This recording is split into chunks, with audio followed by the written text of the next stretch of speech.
Hey guys, welcome back to my channel. For those who are new, welcome. My name's Monica, and for those who are not new, welcome back. It's great to see you here again. Today I am doing my June wrap up. This is coming a little later, and I am filming this very quickly.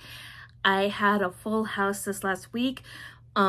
This week has been these last couple weeks have been so crazy, and I'm leaving within the next couple of hours to go to the beach with my family. So I'm trying to get this done, and I have a video I'm trying to finish editing for Andy Arndt. I have to finish getting that edited and up to you guys, and then I have to film this and get this edited and up for Wednesday. And we are going to the North Carolina shoreline for the week. And last week, if you hadn't seen my Instagram, I took my sister to see The Cure. Robert Smith is the lead singer. He's in his 60s. They're an 80s ultimate band. You would know them by their music. One of their more popular songs is Just Like Heaven. It was a soundtrack to the movie Just Like Heaven. You would probably know the title song Boys Don't Cry as well. Pictures of You.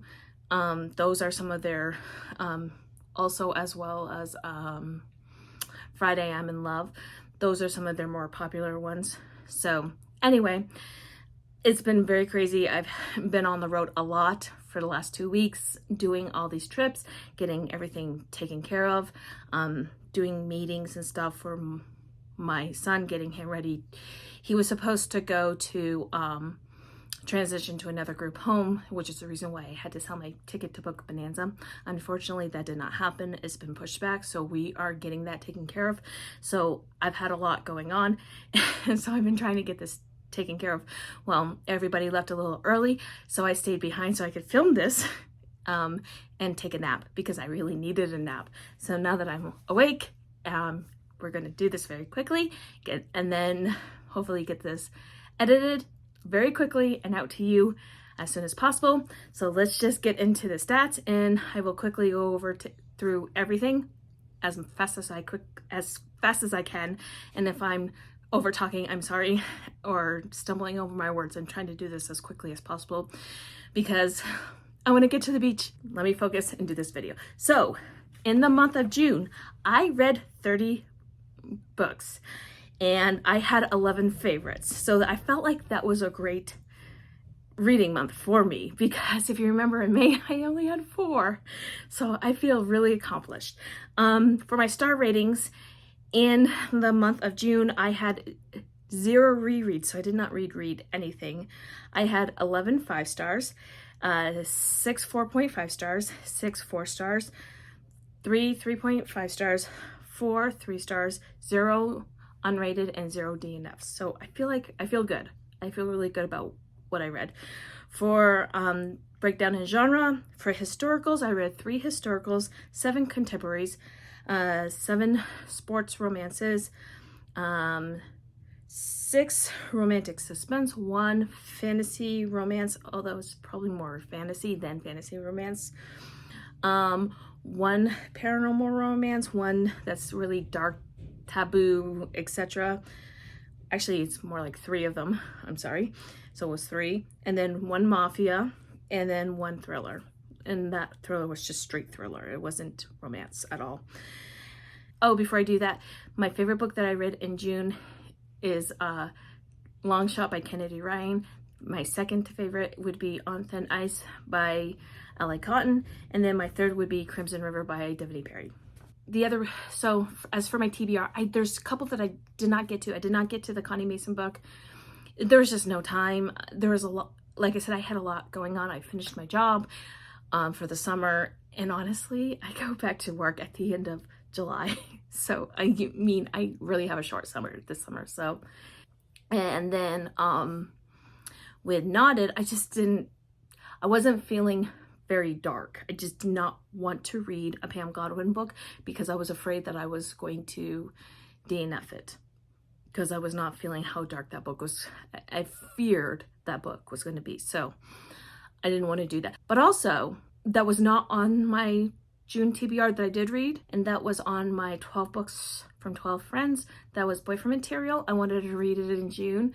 I didn't know if I was going to get to it, so I didn't put it on my June TBR because it was Pride Month. And that was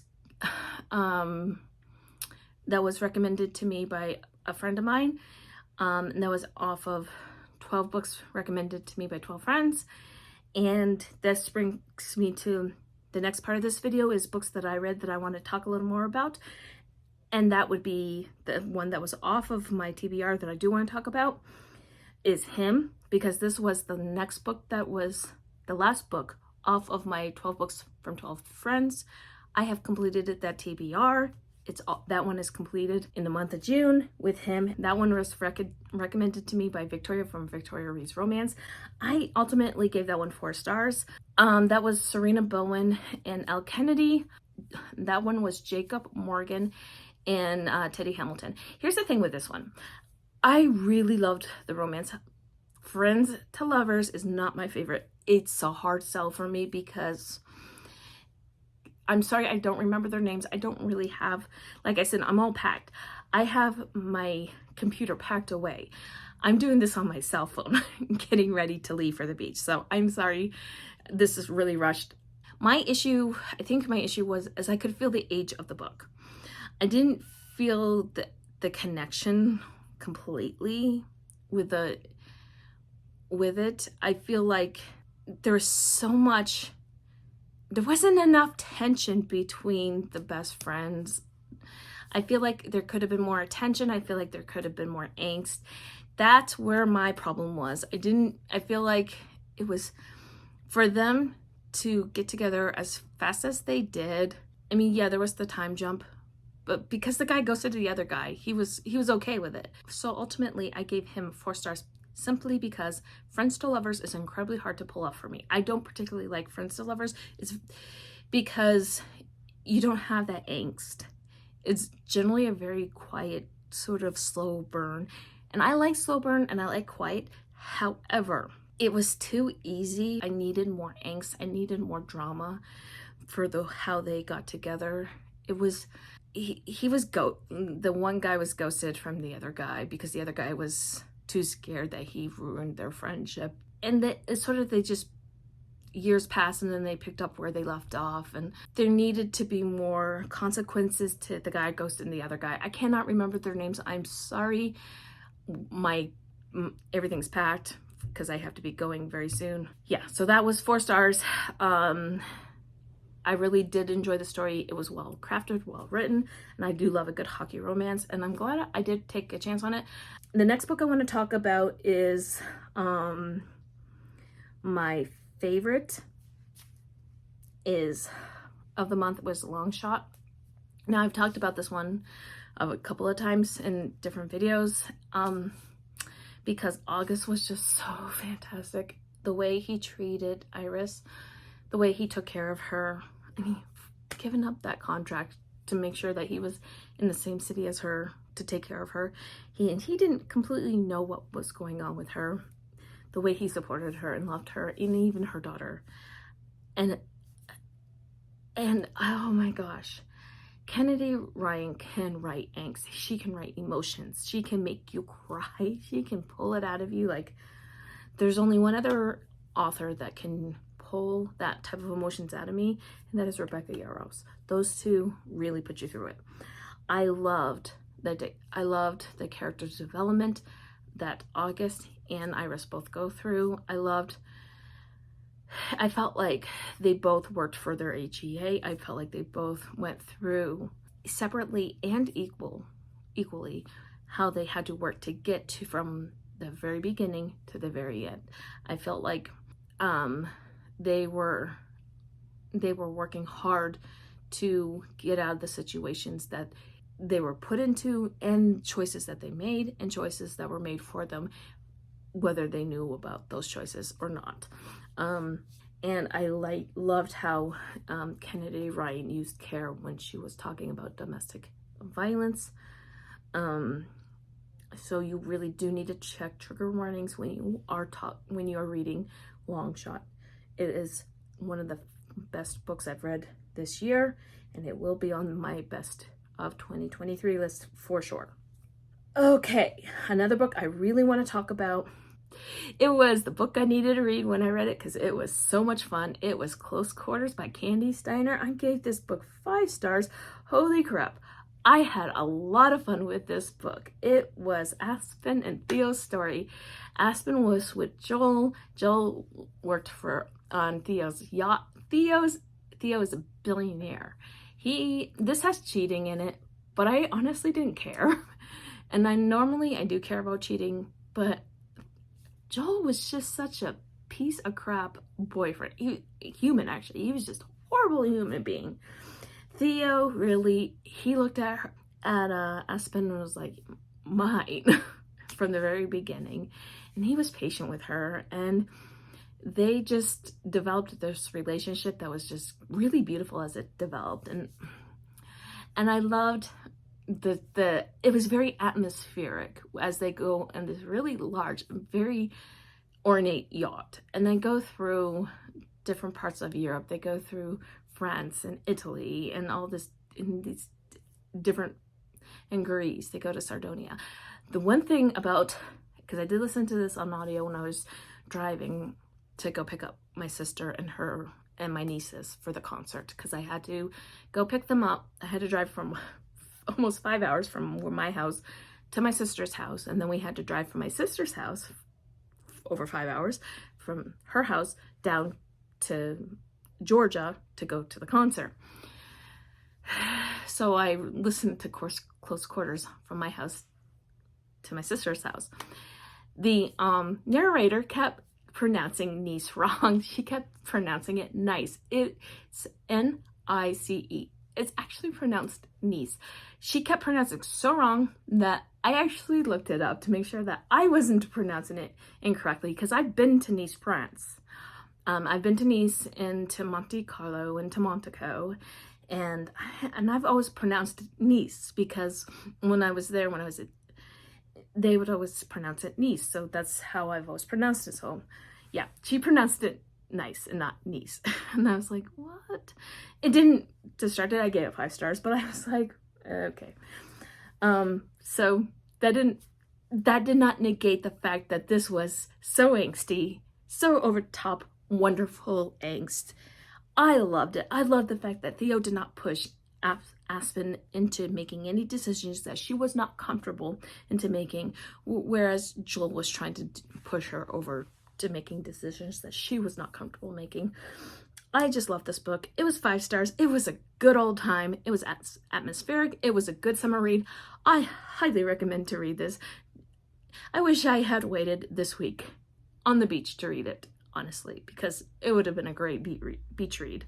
Okay, so the last book I want to talk about is King of Pride by Huang. This was the last book that I read in the month of June.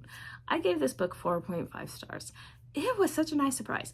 I love Huang's writing. She can write a good billionaire romance. I generally do like billionaire romances because they're fantasy. They're kind of, it's like a contemporary fantasy rolled into one, because when are we ever going to meet a billionaire who wants to shower us with gifts? Because if a billionaire ever comes up to me and say, hey, I will pay off your student loans for you, I'd be like, oh yes, please do. That's never going to happen. I don't live in that type of a world, but that would be lovely. Anyhow, I digress. This is Kai and Isabella's story, and they are completely opposites attract. And this is like, this is taboo because she could lose her job. She will lose her job if they find out, because she works at the club that he's a member of, and she's not allowed to date members. If she gets caught dating a member, she will lose her job. He finds her interesting after he hears her play this piano piece. I don't remember the name of the piano piece. Anyway, she thinks he's boring, but then they get to know each other, and they open up and they find out more about each other, and then they end up forming this bit of a friendship, which ends up forming into this mutual pining, which forms into this romantic relationship, and then this deep abiding love that they have for each other. And neither of them, he's been told when they find out that he is dating her, people tell him to dump her. He doesn't dump her. And I appreciate Kai for that because he stands his ground. He is incredibly prideful. He is. And that obviously the king of pride. She is more like, she doesn't know what she wants out of her life. She knows kind of what she wants, but she doesn't always know what she wants. She has a lot of push and pull, people wanting her to do what they want her to do, and she's trying to find her footing in life. And I honestly get that and I understand that. And I love their dichotomy. They are very much, he's very self-controlled and she's not self-controlled. And they complement each other. And I love how they eventually do work together. The reason why it was a 4.5 star versus a 5 star is because the beginning just didn't catch me right away. And that's okay. It doesn't always have to be that way. It didn't completely hit. Like, it wasn't like, boom, like Close Quarters. I read this right after Close Quarters. So that's probably why it wasn't a 5 star, because Close Quarters caught me right there and it held me all the way through, pure angst, whereas the beginning of King of Pride was slow. But once it picked up, it was really, really solid and really angsty and really good, and I loved the rest of it. It was a 5 star, the rest of it. So I couldn't give it the full 5 star because the beginning was just a little too slow for me. So it was 4.5 stars, rounding up to 5 stars. Sorry, the person who's going to be house sitting for us this week just arrived. Anyway, I feel very accomplished with 11 5 stars and 6 4.5 stars. It was such a great reading month in June, and I feel like July is going to be equally a great reading month, and I cannot wait to continue on. But let me know what was your favorite read in the month of June, and if you made it this far in this video, please leave me any beachy emoji, like the umbrella with the beach mound or the sun emoji, because I'm going to the beach. And until next time, my friends, happy reading. Bye.